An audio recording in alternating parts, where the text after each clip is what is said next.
Hello, dear students. I'm your teacher Dharam Singh from Harvard Convent Senior Secondary School. Today, I have come here with a new topic, that is the fixed asset to debt ratio. Okay, now we will start this topic from the balance sheet. If we will look on the balance sheet, we will have two components, liabilities and asset side.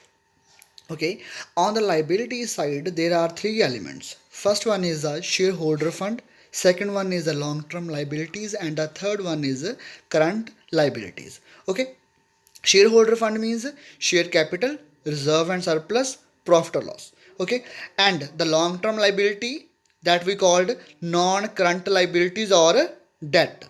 It includes debenture, long-term provision, long-term borrowings, mortgage, loan. And the last one is the current liabilities. Current liabilities includes creditors, bill payable, bank overdraft, expense outstanding, dividend payable. So, what is the difference between long term liabilities and current liabilities? Long term liabilities are these liabilities which are supposed to be paid after 1 year. Okay, so the current liabilities, these are those liabilities which will be paid within a year. So when we combine A plus B plus C, that is called total liabilities. Okay, when we combine A plus B or shareholder fund plus long term liabilities, we will have capital implied. And when we combine B plus C, that is the debt plus current liabilities, then we will have a total debt. Now we will move to asset side. Now, the asset side includes the fixed assets and the current assets. Fixed assets are of two types, tangible and intangible. Tangible asset means that we can touch, or intangible means that we cannot touch. Tangible includes plant, machinery, furniture, land, building, equipment, motor van, etc. And the intangible, goodwill, patent, trademark, non-current investment. One thing you must remember, that non-current investment means only the fixed investment or long-term investment. Okay, now move to current assets. Current assets are these assets which are easily convertible to the cash. Cash at bank, current investment, debt, inventories, balance receivable, and the prepaid expense. Now we will look on the some illustrations, and then we will solve a practical examination. Okay, the first illustration, that is illustration number 2252. Calculate total asset to debt ratio from the following information. Total debt, that is the 48 lakh, shareholder fund, that is the 8 lakh, reserve and surplus, that is 2 lakh, current assets 20 lakh, working capital is 4 lakh. So two things that we require, that is a total asset to debt.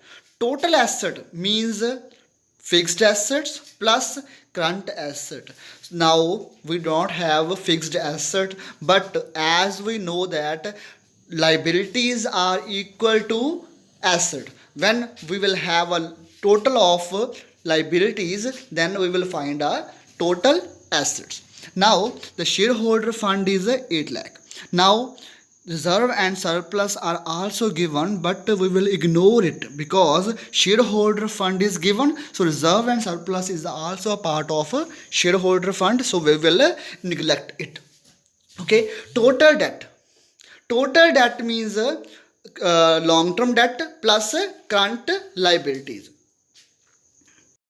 Now, current liability is equal to current assets minus working capital. This is not a new formula. We have applied the old formula, that is the working capital is equal to current assets minus current liabilities. So we will have a current assets 20 lakh minus working capital, that is the 4 lakh. So we will have the current liabilities, that is the 16 lakh. Now total asset is equal to shareholder fund plus total asset. This is not again the same new formula. This is the same. The liabilities is equal to assets. So liabilities have three components. First one is the shareholder fund, and second one is the long term debt, and third one is the current liabilities. So shareholder fund is 8 lakh and the total debt is the 48 lakh. So now we have total asset, that is the 56 lakh. So now we will put these figures in the formula. So the answer is 1.75 is to 1. Now we will look on the illustration number 53. Shareholder fund is 8 lakh. Total borrowings is 18 lakh. Short term borrowing 2 lakh. Other current liability is 6 lakh. Calculate total asset to debt ratio. First of all, we will calculate a long-term borrowings or a debt. That is equal to total borrowings minus short-term borrowings. Now we will look on the total assets. That is equal to shareholder fund plus long-term borrowings plus short-term borrowings. Again, this is not a new formula. That is equal to liabilities equal to total assets. So liabilities are 32 lakh. So total asset will be 32 lakh. Okay. Now we will look on the illustration number 54. Fixed assets are 10 lakh. That is a gross minus accumulated depreciation. Now we will have the net fixed assets. Non-current investment, that is 50,000. Long-term loans and advances, that is 2 lakh. Current assets 2 lakh 50,000. Current liabilities 10 lakh. Long-term borrowings, that is 3 lakh 25,000. Long-term provision, that is 2 lakh 75,000. So now debt is equal to long-term borrowings plus long-term provision. Okay, that is equal to 3 lakh 25,000 plus 2 lakh 75,000 is equal to 6 lakh. Now we will calculate total assets, that is equal to non-current assets plus current assets. Non-current assets will include both tangible and intangible. Fixed assets plus non-current investment plus long-term loans and advances plus current assets. Now we will put these figures into the formula and the answer is 1.67 is to 1. Now we will calculate fixed asset to debt ratio and we will try some sum. Question number 1 is the total debt is equal to 15 lakh. Current liabilities is equal to 5 lakh. Capital implied is equal to 15 lakh. Total debts are given, that is the 15 lakh. So now we will calculate only debt, that is the long term liabilities, that is equal to 15 lakh minus 5 lakh, that is equal to 10 lakh. So capital implied is given. Capital implied is equal to shareholder fund plus long term liabilities. So we will have the liability side, that is equal to total assets. So we will put these figures into the formula. That is very simple. Okay, so now we will try question number 2. Total assets are given, that is 15 lakh. Total debt are 12 lakh. Creditor, bill payable, bank overdraft and outstanding expenses are given. So we will we will subtract 90,000, that is creditor, bills payable, bank overdraft, outstanding expenses from the total debt, that is the current liabilities. So we will have only the long term liabilities. Okay, so total assets are already given, so the question is very simple. Now we will try the question number 3.